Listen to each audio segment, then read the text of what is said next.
முருகன் அருளால் இந்த வீடியோ உங்கள் கண்ணில் பட்டுள்ளது, புறக்கணிக்காதீர்கள். இந்த வருஷத்தோட மிகப்பெரிய ஒரு அதிசயம் வரப்போகுது. வைகாசி சனிக்கிழமையும் அமாவாசையும் ஒரே நாள்ல வருது. இது சாதாரண நாள் கிடையாதுங்க. உங்க தலையெழுத்தையே மாத்தக்கூடிய ஒரு கோல்டன் ஹவர் இதுல ஒளிஞ்சிருக்கு. அது எந்த நேரம் தெரியுமா?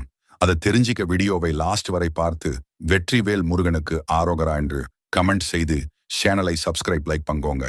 வைகாசி அமாவாசைனா பித்ருக்களோட ஆசி கிடைக்கும். அதே சமயம் சனிக்கிழமைங்கிறதுனால சனி பகவானோட அருளும் கிடைக்கும். இந்த ரெண்டு சக்தியும் இணையிற அந்த மதியம் 1 மணியிலிருந்து 2 மணி வரை இருக்கிற அந்த 1 மணி நேரத்தை மட்டும் மிஸ் பண்ணிடாதீங்க. ஏன்னா அன்னைக்கு சனிக்கிழமை மதியம் வர்ற சனி ஹோரை நேரத்துல அமாவாசை திதி உச்சத்துல இருக்கும். இந்த நேரத்துல நீங்க செய்யற வழிபாடு உங்களோட 7 ஜென்ம பாவத்தையும் தீராத பித்ரு தோஷத்தையும் வேரோட அறுக்கும் சக்தி கொண்டது. அந்த 1 மணி நேரத்துல வீட்டுல கருப்பு கலந்த தண்ணீரை தெற்கு நோக்கி திறந்த இல்லையா? அட்லீஸ்ட்